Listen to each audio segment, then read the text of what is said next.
Hello, Brigida Cook here, to finish the end of my Catholic journey, bringing it up to current times.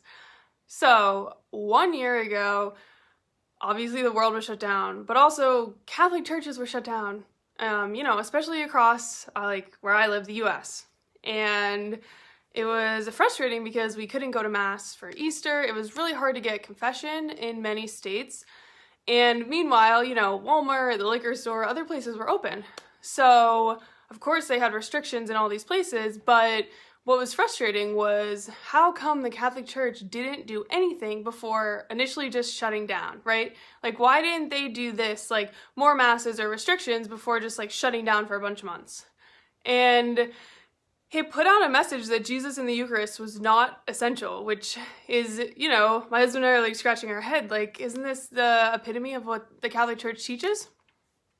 And I know that like some priests and bishops were trying to still like do the best for their faithful, so I do want to say that.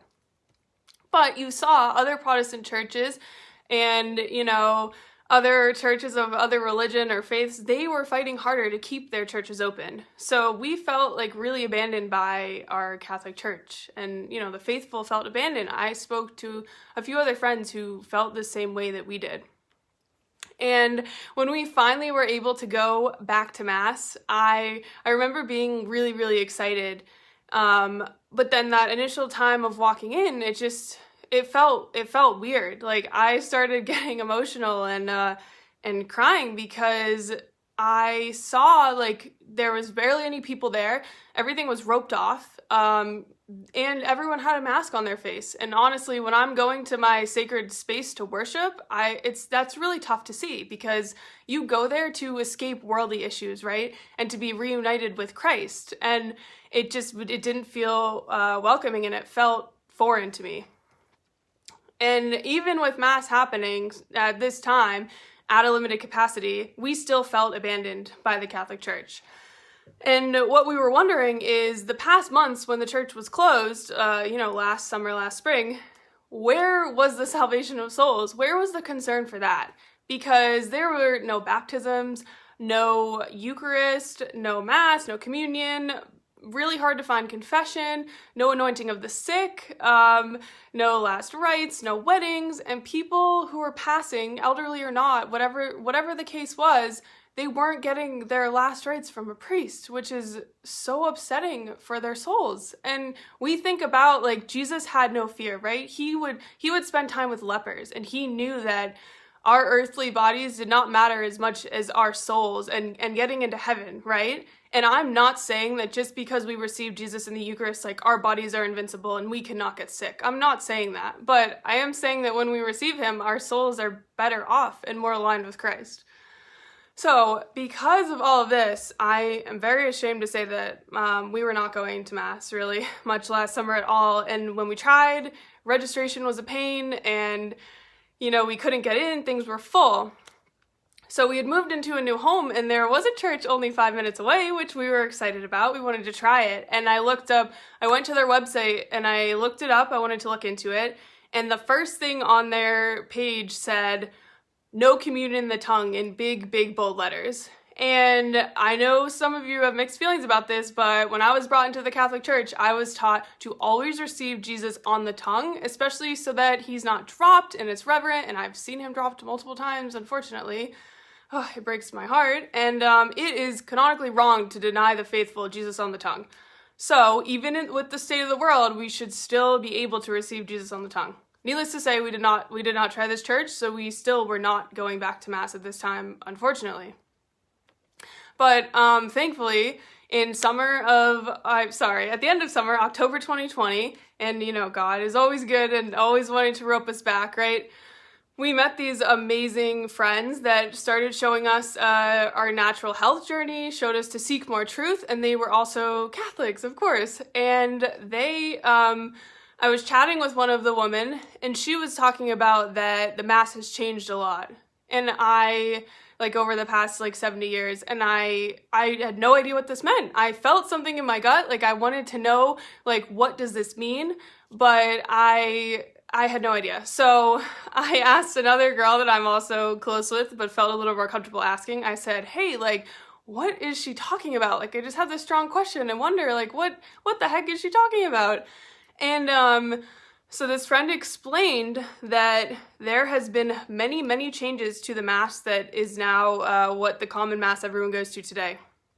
You know, anything from so many prayers cut out to the Mass is not in Latin anymore, and many, many, many other changes that I'm not going to get into today.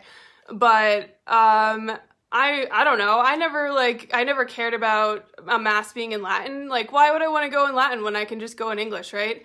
But these friends, they invited us to go to Latin Mass with them. And so my husband and I are like, okay, what do we have to lose? Like, we might as well try it out and see what they're raving about, or what this truth they're talking about is. And I remember, like, we went, I can't not get emotional at this because it's so beautiful. Just the incense and the woman veiling and dressed so beautifully, and the more prayers and kneeling and Gregorian chant. Like, when I became Catholic, like, I felt like I was home. But when I became, like, more of a traditional Catholic, like, I felt like I was truly home. Like, this is my home. Like, this is where Jesus wants us to be. And it was just so much more, like, reverent towards Jesus, right? I can't even explain it. If you've never been, like, please go check it out. But so anyways, my husband and I, we wanted to learn more about what this meant and what this was. And so our friends recommended a book to us. And it's a really heavy book, so I would not recommend it to everyone, and it's very, very eye-opening. And we listened to the whole book in one day on audiobook, and it explained, like, how there is, like, so much corruption in the church, and why, and just how the church is infiltrated from within, and just why the Mass has changed, why it's not in Latin, just so many things that have changed. And we felt so much better with things we'd seen in the church, and then just things that had changed in the church, you know, since the state of the world too, like everything that had been going on. It answered a lot of questions for us. And when we started going to this traditional church, we also loved that they focused, again, on salvation of souls. And I'm not saying that there are not reverent and holy priests and bishops out there, but when we started going to this specific parish, they actually, during all of this craziness in the world, they had more masses. They worked harder on their days of, like, the Holy Sunday that we had Mass, and they did more smaller masses so their faithful could get to Mass. Like, that's remarkable. And they sued the state of California for, you know, infringing on religious freedom, because they're like, look, like, how come you're being stricter with us than, say, Walmart or, you know, places of entertainment? And they won their lawsuit. So thanks be to God that they set this example. So, I know this is heavy.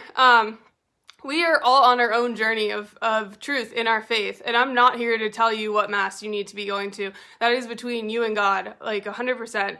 But I think I encourage you to start doing research and look at, you know, what the church was like pre-Vatican II, what it was like during Vatican II, and what it was like after. And you might start to see that there's a lot of things in the church currently that are contradictory to how the church was for like 2,000 years.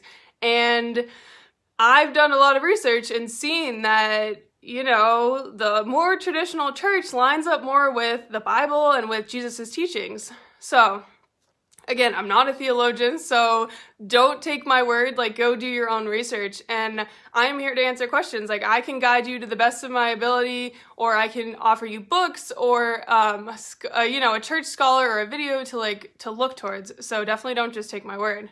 And I have many Catholic friends that go to the Novus Ordo Mass in English, and I have many Catholic friends that go to the traditional Mass in Latin in a traditional parish, and I love all of you, and I hope you continue to keep seeking a deeper relationship with Christ and find truth in your Catholic faith. And I really am so thankful for all of you that have watched my journey. It's taken a lot of courage from God for me to share any of this, and I will keep praying for you. Again, as always, please reach out. Please share this for anyone who will help, that this will help. And I know that not all of you are going to like this video. I mean, I know we can have differences of opinion, and that's okay. But I just want to say have a blessed Sunday, and God bless you.